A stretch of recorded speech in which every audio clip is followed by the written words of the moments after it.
Halo para mudi, kali ini kita akan merekap alur dari film Rurouni Kenshin The Final. Tapi bukan cerita versi filmnya, melainkan versi manga atau komiknya. Dan seperti kita ketahui bahwa cerita The Final nanti akan berfokus pada balas dendam Enishi Yukishiro kepada Kenshin karena telah membunuh kakaknya Tomo Yukishiro. Tentu banyak yang bertanya kenapa tidak merekap animenya saja. Ya, untuk cerita Jinchu ini sebenarnya tidak diangkat 100% ke animenya. Hanya Trust and Betrayal yang ceritanya ambil langsung dari komik. Emang sih ada lanjutannya yaitu Samurai X Reflection, tapi cerita dari Samurai X Reflection banyak diubah, jadi tidak original lagi. Walaupun saya juga tidak tahu apakah filmnya nanti ceritanya akan sama persis dengan di komiknya atau malah ceritanya diubah seperti kasus The Legend Ends. Tapi tetap spoiler bagi yang tak ingin kena spoiler. Check it. Cerita dibuka saat Kenshin dan kawan-kawan berhasil mengalahkan kelompok Shishio. Kenshin dan kawan-kawannya pun pulang kembali ke Tokyo, di mana mereka disambut oleh teman-teman mereka di Tokyo, seperti Tae dan Dotek Gensai. Mereka pun kembali menjalani kehidupan seperti biasanya. Karena keberhasilan mereka menghentikan Shishio, Tai berinisiatif untuk merayakannya di kedai Akabeko miliknya. Dan ketika Sano ingin pergi berobat ke Megumi, mereka terlibat percakapan tentang misteri dari luka silan di pipi Kenshin. Sebenarnya sih Sano ingin menanyakannya, tapi nggak enak dengan Kenshin. Dan luka itu mungkin terkait masa lalu kelam yang dimiliki oleh Kenshin. Di lain tempat muncullah sosok pemuda yang baru datang dari Cina. Ia adalah Enishi Yukishiro. Enishi pun mengunjungi makam kakaknya Tomo Yukishiro. Tapi ia sangat marah ketika melihat bunga dari Kenshin ada di makam kakaknya. Enishi pun menghancurkan bunga tersebut. Lalu tiba-tiba datanglah Iwambo, salah satu anggota Yuponggatana, yang sebenarnya ditugaskan untuk mengumpulkan informasi tentang Batosai. Iwambo pun menjelaskan bahwa Batosai sekarang ada di Tokyo. Enishi pun bertanya lagi, apakah luka silan di pipi Kenshin masih ada? Iwambo pun menjawab bahwa luka tersebut masih ada. Dari pernyataan Iwambo, Enishi menyimpulkan bahwa kakaknya Tomo masih menyimpan dendam tugas pada Kenshin. Enishi dan Iwambo pun segera ke Tokyo, dan ternyata Iwambo adalah boneka yang dikendalikan oleh Gein. Kaoru dan Tai pun bersiap untuk melakukan pesta di Akabeko, tapi Kenshin datang terlambat. Lalu tiba-tiba datanglah seorang bertubuh gede dengan banyak luka di badannya yang hendak makan di Akabeko. Lelaki itu memesan makanan yang paling murah, tapi Tai yang baik hati malah memberinya makanan yang paling mahal, karena merasa lelaki itu adalah pahlawan perang pada perang Basin atau Seinen. Lelaki tersebut pun berterima kasih atas kebaikan Tai. Ketika akan pulang, lelaki tersebut pun berpapasan dengan Kenshin.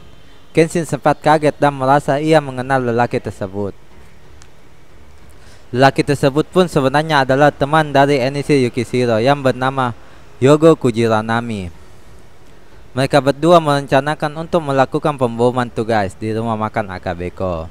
Dengan senjata milik Enishi, Kujiranami pun langsung menembak rumah makan Akabeko dengan tepat.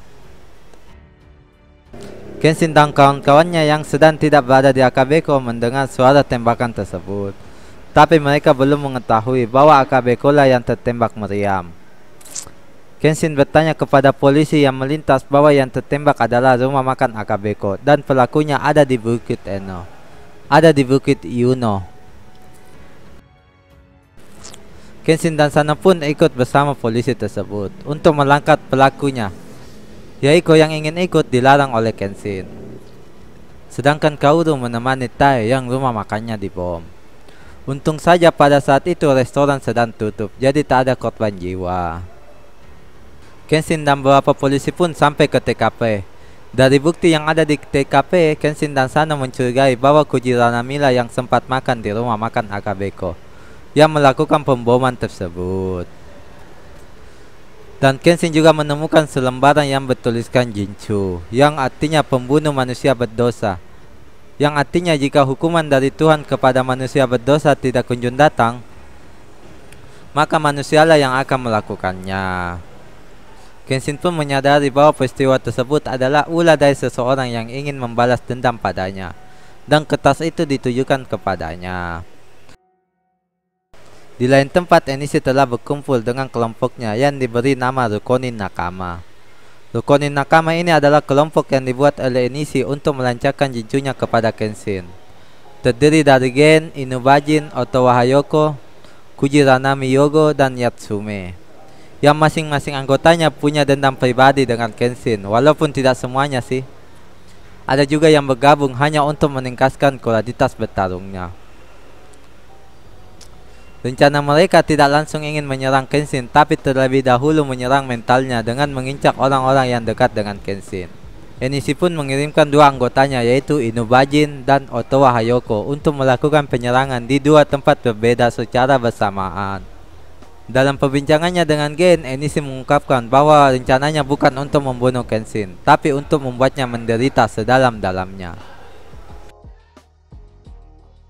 Di lain tempat, Yahiko yang ingin menjadi lebih kuat meminta Kaoru untuk mengajarkan teknik terkuat dari Kamiya Kashin.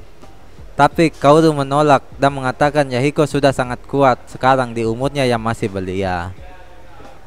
Akhirnya rencana mereka menyerang dua tempat secara bersamaan terlaksana, di mana Inubajin menyerang Dojo Akakewa dan Otowa Hayoko menyerang kepala kepolisian Meiji. Kenshin dan Sano pun berpencar, di mana Kenshin ke rumah kepala kepolisian Meiji dan Sano ke Dojo Akakewa.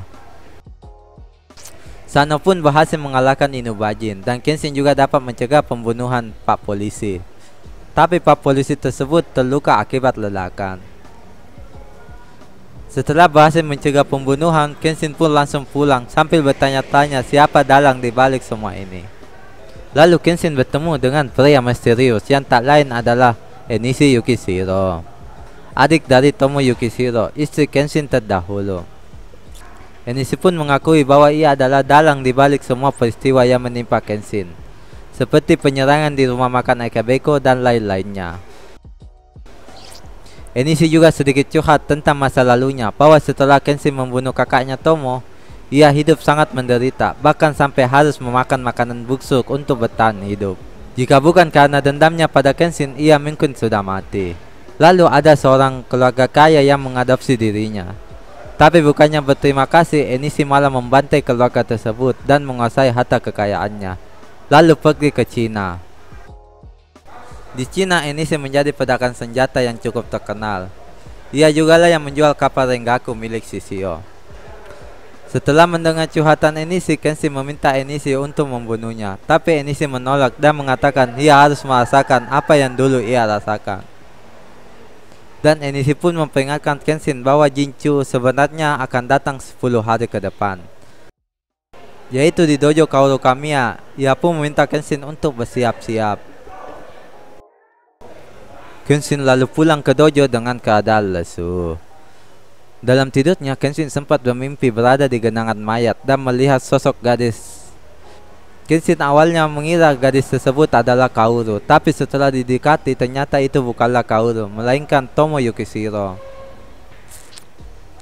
Kenshin pun terbangun di mimpinya tersebut dan menceritakan masa lalunya kepada teman-temannya, dan juga rahasia di balik luka silang di pipinya, serta istrinya terdahulu, Tomo Yukishiro. Untuk lebih lengkap cerita tentang masa lalu Kenshin bisa dilihat di video gue sebelumnya, atau nonton OVA Truth and Betrayal. Kenshin juga mengatakan bahwa Enishi akan menyerang dojo Kaoru Kamiya dalam 10 hari mendatang. Yahiko yang tahu bahwa Enishi akan menyerang dojo Kamiya Kashin dalam 10 hari mendesak Kaoru untuk mengajarinya teknik terkuat dari Kamiya Kashin, yaitu Hadome. Melihat tekad Yahiko, Kaoru pun setuju mengajari Yahiko teknik tersebut.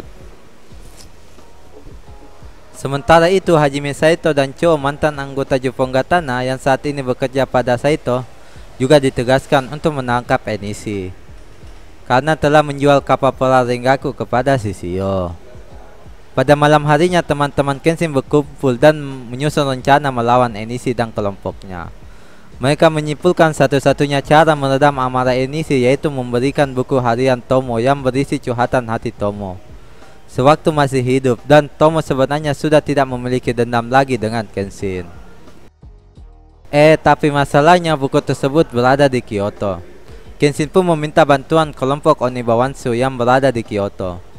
Di Kyoto, Okina yang mendapat surat dari Kenshin meminta Misao dan Aushi untuk membawa buku harian Tomo tersebut ke Kenshin di Tokyo. Akhirnya 10 hari pun selesai, di mana kelompok Kenshin bersiap-siap menghadapi kelompok Enishi. Dan Yahiko berkat latihan kerasnya juga telah menguasai Hadome, teknik terkuat dari Kamiya Kashin. Tapi masalahnya Aushi dan Misao belum juga datang membawa buku harian Tomo. Ternyata Enishi pun belum juga datang. Sano pun sempat mengira Enishi cuma menggetak Kenshin. Lalu tiba-tiba ada beberapa kembang api yang muncul, lalu di tengah kembang api tersebut muncullah Enishi dan kawan-kawannya yang menaiki balon udara. Pertempuran antara kelompok Kenshin dan kelompok Enishi pun tak terhindarkan lagi. Yang paling pertama maju adalah Kujiranami Yogo dengan senjata bazooka-nya langsung menembak ke arah dojo, tapi tembakannya berhasil dihalau Sanpakto milik Sano. Dengan kerjasama Kenshin dan Sano, Kujiranami pun berhasil dilumpuhkan. Lalu Inubajin dan Otowa Hayoko pun turun bersamaan, di mana Inubajin berhadapan dengan Sanosuke dan Kenshin berhadapan dengan Otowa Hayoko. Lalu Gen juga turun dengan membawa boneka raksasanya. Melihat Gen yang berbahaya, maka Kenshin lalu menyerahkan Otowa pada Yahiko, dan Kenshin pergi berhadapan dengan Gen. Singkat cerita, Kenshin berhasil mengalahkan Gen, dan Yahiko berkat teknik terkuat Hadome milik Kamiya Kashin juga berhasil mengalahkan Otowa Hayoko. Sano juga berhasil mengalahkan Inubajin. Tapi ternyata masih ada satu orang yang muncul, yaitu Yatsume yang hendak menculik Kaoru. Lalu tiba-tiba Kenshin dan kawan-kawan dikejutkan dengan kedatangan Hajime Saito.